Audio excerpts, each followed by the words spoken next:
Assalamu alaikum wa rahmatullahi wa barakatuh. I talk a lot on my channel about corporations, the power of corporations, and the disproportionate influence they have over public policy, over politics, over government, and obviously over economies. And people often say, well, what can we do about it? They're so powerful, they have so much money, they have politicians in their pockets. What are we supposed to do? Money moves upwards. The money from the poor, the working class, the middle class, and the upper middle class, all of that money just goes up the steps to corporate power.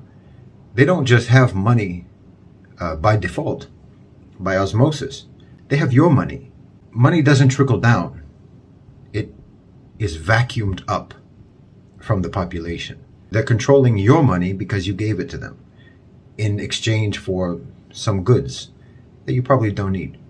So I wanted to talk about what we're seeing now with this TikTok and Twitter-led, mostly TikTok-led, campaign against Balenciaga, because it's a thing of beauty and it's stunning. Because of people's popular rejection of a Balenciaga ad campaign and what it was promoting. Balenciaga shops around the world are empty because their customers don't want to be associated with that brand anymore. Now, I don't see why anyone buys these things in the first place, but the point is people do buy them. And if they stop buying them, these companies are decimated. No shareholders, no combination of shareholders, no asset management company, no politician has more power over these companies than their customers. If customers refuse them, they die. This is why I've always said that to a certain extent, it's much easier to influence policy when you know that policy is being controlled by profit-driven corporations, because you control their profits. That's your decision. So if consumers start placing moral or political conditions on a company and the way it uses its influence, not just what they put in their ads, but what political agendas they finance, fund, and promote, then you are effectively in control, because that's the system, and whoever can disrupt the system controls it. Consumers are the most critical element for the success of these companies. And the success of these companies is then used by those companies, the people at the tops of those companies, the shareholders of those companies.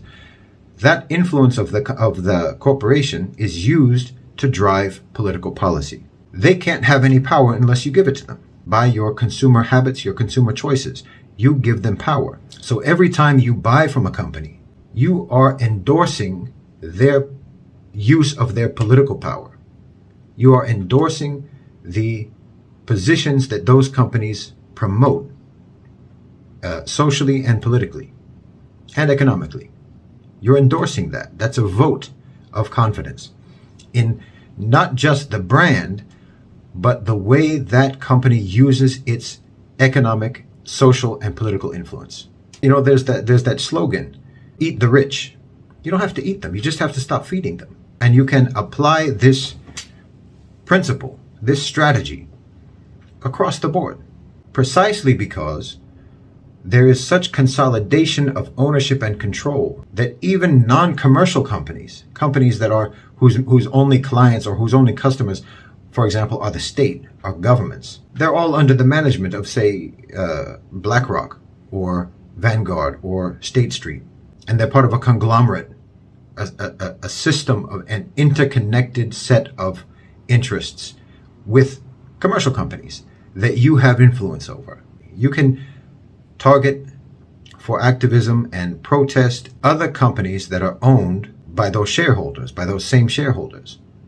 It just proves that at the end of the day, there is no power in any system or any society greater than the people. We think that we're spectators, and the only teams on the field are governments and corporations, governments and the rich.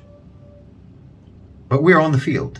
And the only way governments and corporations can win is by making us think that we're spectators.